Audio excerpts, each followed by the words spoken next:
Hello everyone, my name is James Ryan, and I'm here to play for you on Kongregate.com, a game called Closure.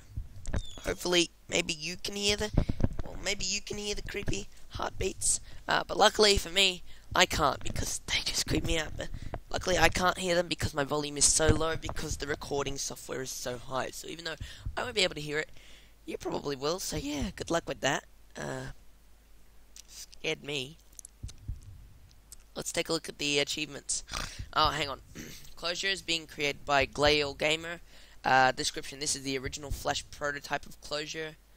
After releasing this here on Newgrounds and on Kongregate as well. We spent 3 years making a bigger and better commercial version of the game from the ground up in a new engine. It is now available on Steam, and you can check it out on Steam. Yeah.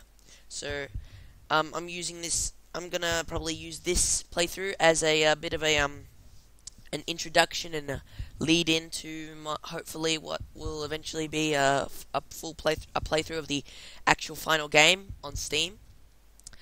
But yeah, cool. So let's take a look at the two badges. There's the Purgatory badge, complete level 10, which apparently I acquired on May 31st, 2009. Wow, it's a long time ago. And another thing, end of the line badge, complete all 30 levels. Gold checklist, level 30 completed. Best so far, 17. Well, we're gonna have to beat that, eh? So, let's begin.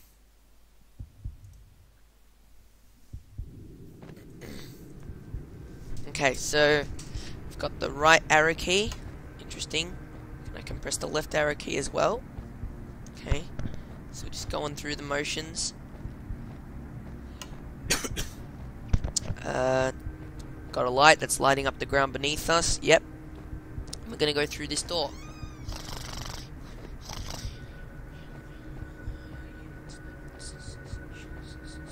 Can't really see what's going on. Oh no, I dropped. I fell down. It's okay though, right? Yeah, there wasn't anything there anyway. I'll bring my mouse off screen. Okay, hang on. Let me just click on screen and then bring it off. There we go. So just using the arrow keys to control this guy. Jump up and down. Wants me to jump up here. Cool. Yep. They present. Closure. Is that what they present? Is that what they present? It says space or down. Okay, so I can press down to pick it up. And probably down to put it back down again. Cool. And I can put it in here. Oh, cool. Closure. Let's jump over. Now, the thing about this game is, if you can't see it, it doesn't exist. See this wall here? That wasn't there before, was it? Well, actually, it was there the entire time, but because we can't see it when we do something like this, we can pass right through it. So basically, the basic premise of this game is that, yeah, what I just said. If you can't see it, it doesn't exist, and if you can see it, then and only then does it exist.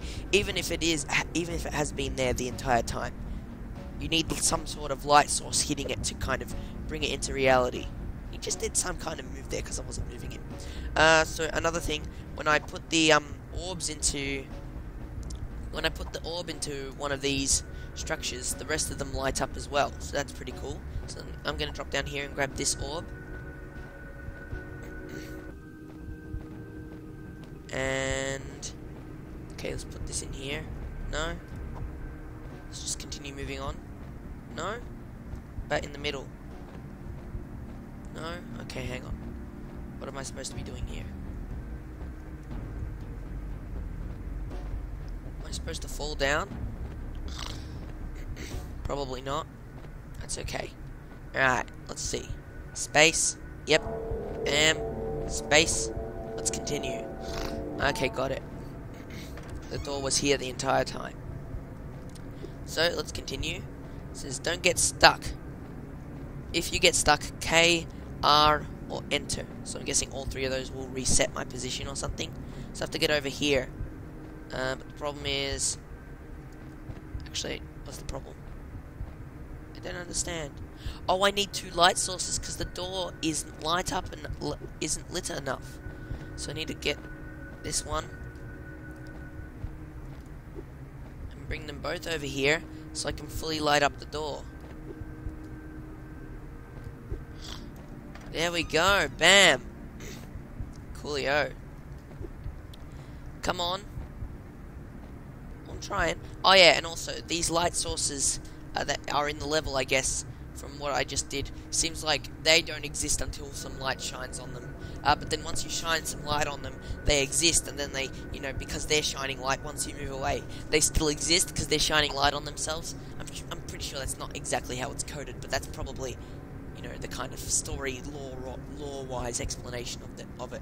So I can't really jump over this, as you can see, if I'm holding this, but if I'm not, and I put this down here, I can go on over the wall, because the top half of it doesn't exist anymore. And then I can put this through here. This is come on through, it says. Yep. Sure thing. And now if I put in this one, what it's probably going to do is it's going to start moving, so I have to follow it around. So as you can see, I get to move through the wall because it's carrying it past the wall for me. Now it's going to drop it off here for me. So thank you for that, and now I'm going to go through the door. This game is really cool. Like, it's awesome. And I'd love to see more games with this kind of thing, but I think that the new perspective genre with perspective change. The first few games were like Crush and Echochrome. Then along came Fez, and that was a great game. But unfortunately, even though the creator of it is a genius, he was also kind of a insert rude word here, because he wouldn't let us put it on PC, because he's like, oh, it's a console experience. You can let people play it on PC if they want. There's a whole bunch of reasons to play things on PC and not on a console. Granted, a lot of these arguments don't really apply to stuff like 2D platformers and stuff, but still.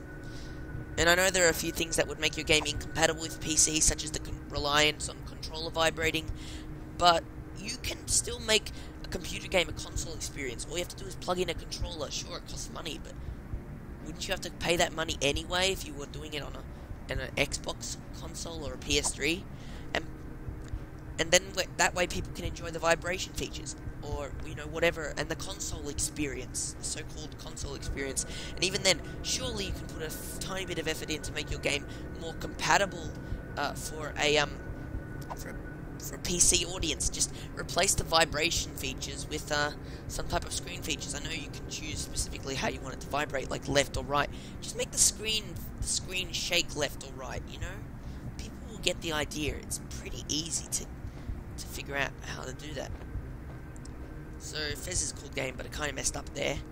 And now recently DigiPen has released Perspective, an awesome perspective switching game you should totally check out. It's free, but you have to have a Windows. You have to have Windows, and more specifically, you have to have Windows 7.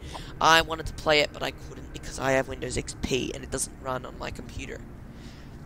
Which is, I guess that's okay. I reckon there's a lot of potential for that. But as well as this game is pretty much, I think, almost one of a kind. There might be some others based on it, but this is a pretty cool game.